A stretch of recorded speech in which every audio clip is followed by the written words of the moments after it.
Et si je te disais que parfois ton pire ennemi, ce n'est pas un démon, un fantôme ou un yokai tapis dans l'ombre, mais toi-même. Et bienvenue sur la chaîne. Installe-toi, éteins les lumières et ouvre bien ton esprit. Si tu aimes les légendes japonaises, les esprits vengeurs et les histoires sombres, pense à t'abonner, à liker la vidéo et à laisser un commentaire. Ça soutient énormément la chaîne et ça me permet de continuer à faire grandir la communauté. Aujourd'hui, on plonge dans l'une des légendes les plus troublantes du folklore japonais, l'Ikiryo, un esprit vengeur qui n'est pas mort. Et entre ça, petite parenthèse, désolé, je suis malade, je parle du nez, donc du coup, j'espère bien raconter les histoires.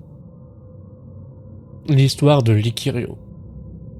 Dans la culture japonaise, on connaît bien les yurei, les fantômes des morts. On connaît aussi les onryo, ces esprits vengeurs consumés par la rancune. Mais l'Ikiryo est différent, parce qu'il est la projection spirituelle d'une personne vivante. Le mot Ikiryo signifie littéralement « esprit vivant ». C'est l'âme d'un humain qui quitte son corps sous l'effet d'une émotion extrême.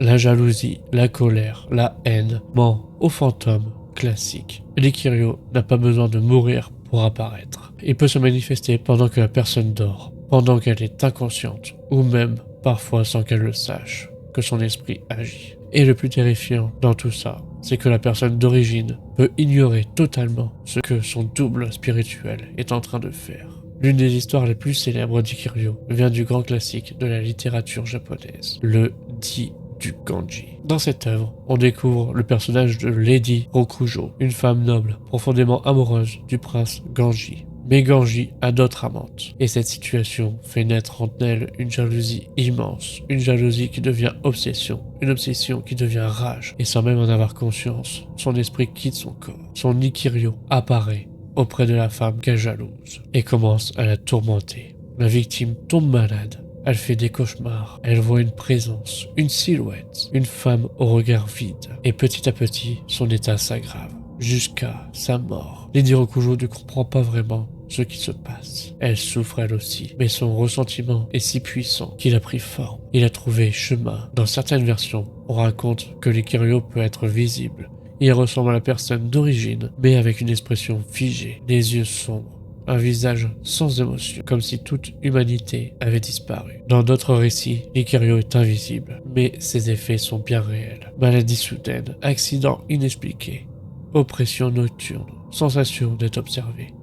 Au Japon ancien, on croyait que les émotions avaient un poids spirituel, qu'elles pouvaient influencer le monde réel. La jalousie n'est pas juste sentiment, c'est une force. On faisait parfois appel à des moines bouddhistes ou à des exorcistes pour identifier un Ikiryo. Des rituels étaient pratiqués, des prières récitées. On essayait d'apaiser l'âme de la personne vivante. Parce que tuer des corps ne servait à rien. L'esprit venait d'un vivant. Ce concept est encore plus dérangeant, parce que cela signifie que n'importe qui peut devenir un Ikiryo. Pas besoin d'un pacte, pas besoin d'un rituel interdit, juste une émotion trop forte. Imagine quelqu'un qui t'en veut, qui pense à toi jour et nuit, qui nourrit une rancune silencieuse. Et pendant qu'il dort, son esprit vient frapper à ta porte. Certains récits racontent que les victimes d'Ikiryo voient la personne responsable dans leurs rêves, comme une visite, comme un avertissement. Et parfois, quand on confronte la personne accusée, elle ne se souvient de rien, mais elle ressent une fatigue étrange,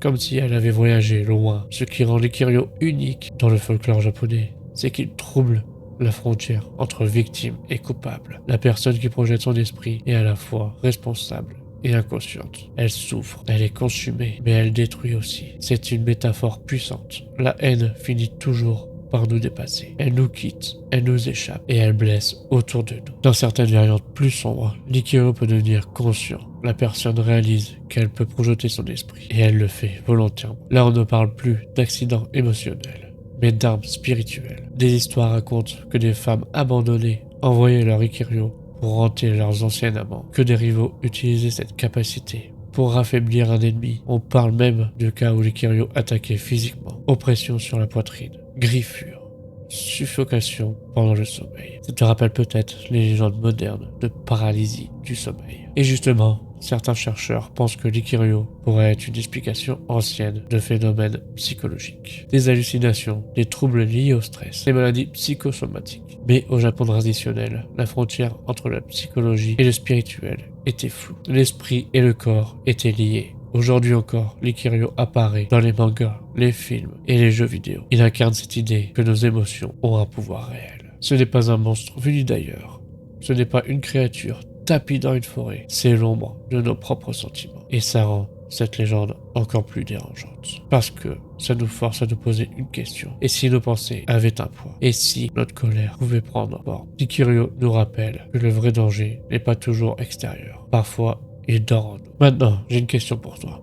Si tu découvrais que ton esprit peut quitter ton corps quand tu ressens une émotion trop forte, est-ce que tu chercherais à l'empêcher ou est-ce que tu l'utiliserais?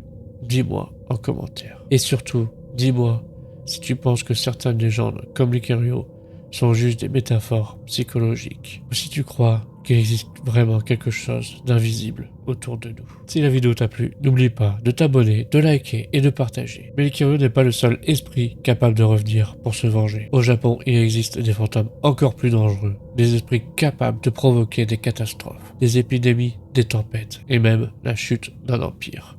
On les appelle les Goryo. Ce ne sont pas des fantômes ordinaires, ce sont des esprits de personnes puissantes, trahies, humiliées ou exécutées injustement. Et quand ces âmes reviennent, elles ne cherchent pas seulement une personne, elles cherchent à punir tout un pays.